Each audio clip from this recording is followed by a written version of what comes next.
nerds. We talk about the fundamental shapes of a model will always be cones and cylinders and spheres and cubes, right? And so as you, maybe pyramids too, but rarely, right? It's mostly the whole human body breaks down into spheres and cones and cylinders. There's not even any cubes really. Some people say that the waistline where the hips is can be kind of a cube, but I don't find it that way. So it's really a short list of shapes that make up most of what you will paint until you get into vehicles. Obviously, vehicles become cubes and squarish panels a lot of times, but for humanoid figures, you're dealing mostly with the round things. And so if you look up the general shapes, like I tell people to go Google in Google Images steel sphere, and look at how the lighting is on the picture you're going to get. Google steel cylinder, steel cube, steel cone.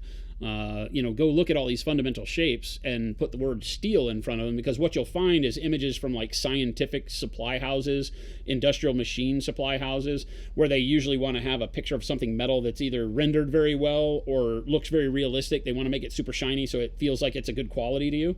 And so you'll get a good feel for how light reflects on those shapes. And then once you start to recognize all that, you go back and start painting it.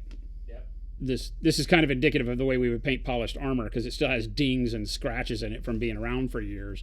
But when you look at it, you think about that's the polished back of a spoon facing directly into a light. Okay, so that light, that oval that you see, is one of our studio lights, and I'm pointing it directly at it. So you notice that the spoon is not overly bright, right? It's all in midtones and some very dark colors along the bottom as we fade off into the shadowed area of the room that's reflecting there, right? So we're reflecting shadows of other things. There's no shadow being cast on this spoon right now. All the darkness is the darkness in the background, right? It's all the ceiling and walls and floor area, my hand, right? Whatever else is here. So you can see color reflected in it and things like that, but the color that's reflected in it will be darker. So when it's highly polished, what you notice is that your darker colors sit very close to your bright colors because they represent reflections, right? And so the lamp is the shape of the lamp, and then just has a little bit of spread of blend coming out from the sides, and that's because the spoon itself is not highly polished. It still has all those scratches and kind of that cloudiness to it, right? Like a dirty mirror, right? But you can see lots in it, right? Then when we look at things like, a shape that doesn't reflect light directly back at you because it's curved, we see less reflection of things that you can recognize. It no longer looks like the light, but it still shows me the same thing. That is the very bright reflection where the light's reflecting directly back to your eye, immediately juxtaposed with a dark reflection, which is the room around the light. Make sense? No shadow. There's no shadow here. Maybe there's a little bit of shadow up here at the top, but this indentation isn't that deep, so it's probably not. Right? But you're getting secondary reflections. You're seeing a little bit of light over here because we've got the warm light over my shoulder. So everything you're seeing here is a reflection. And the more polished it is, the more mirror-like it becomes, the more true to the reflection it is, the more dark to light goes right next to itself.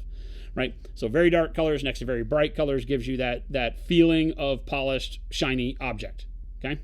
Now, when we take something that isn't as polished, this is brushed aluminum or sprung steel, right? Like sprung stainless steel for the clip on this pencil, right? So while it still is a hard surface and reflects light, notice how now there's no dark reflections until I get angled away from the light. And then it's a nice blend like we would normally do. And so the thing here is that my contrast is not as high. So in order to make your metal look like it's duller, more brushed aluminum, brushed stainless, then you're doing less of that brightness. That brightness only lives right across the top and the edges, right? And everything else is a smaller normal blend or longer blend like we would normally do a gradient of grays to, mid-tone grays and such. So when you look at Lord Bzz, he's more spun aluminum than shiny spoon. Right? Kind of in between, because I do have bright reflections, but they fade out into the darkness, which makes it seem like it's a rougher surface like this, right? Like if I hold that, that's more like how I painted Lord Bzz, as opposed to spoon.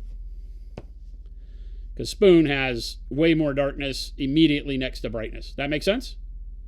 So this is how you wind up finding out like how you create that material effect when doing reflective surfaces, whether it's plastic, glass, metal, it all reacts the same. The longer your blend from, and longer meaning distance, the further your blend goes from your brightest point to your darkest point, the duller the surface appears.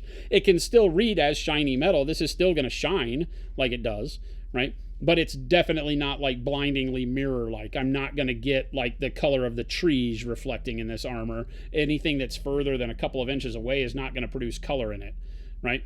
So it's more dull and battle-worn. Whereas if we do something that's more like this becomes shinier because I have dark reflections right next to bright reflections throughout this. So this has a little bit more shine to it than Lord Bzz's armor as I've started that work up. And then there's everything in between, right?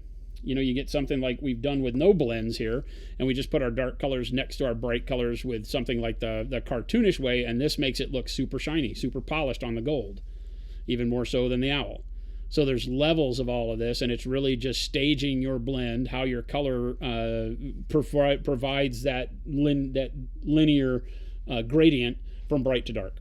The colors that make up this armor are dark plum.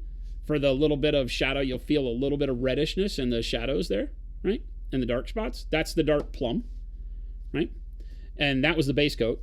And then over the top of that is Payne's Gray. The armor is really Payne's Gray and bright pale yellow. That's the two colors I do steel in a lot. Yeah. That's what the bulk of what you're seeing is those two colors. It doesn't get super yellow, but what yellow does is by warming up the very cool blue of Payne's Gray, it pushes me into where my reflections start feeling a little bit more environmentally influenced, because you can think like yellow light from the sun, if you will. But I don't want to see a lot of yellow, and I don't want it to turn it green. That's why I use a very pale yellow in this regard, so it's not going to immediately give me like seafoam green.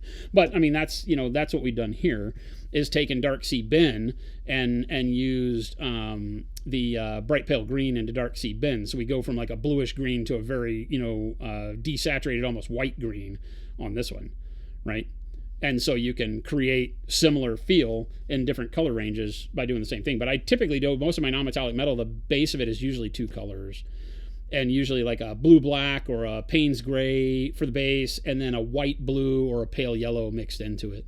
And that will give you that color of steel. Silver is just a variation of light and dark as a material. Metal is a variation in contrast. You can paint it in white and black and gray and make it look like metal and give it, a reflective quality. And then any color can go on it just to give it interest.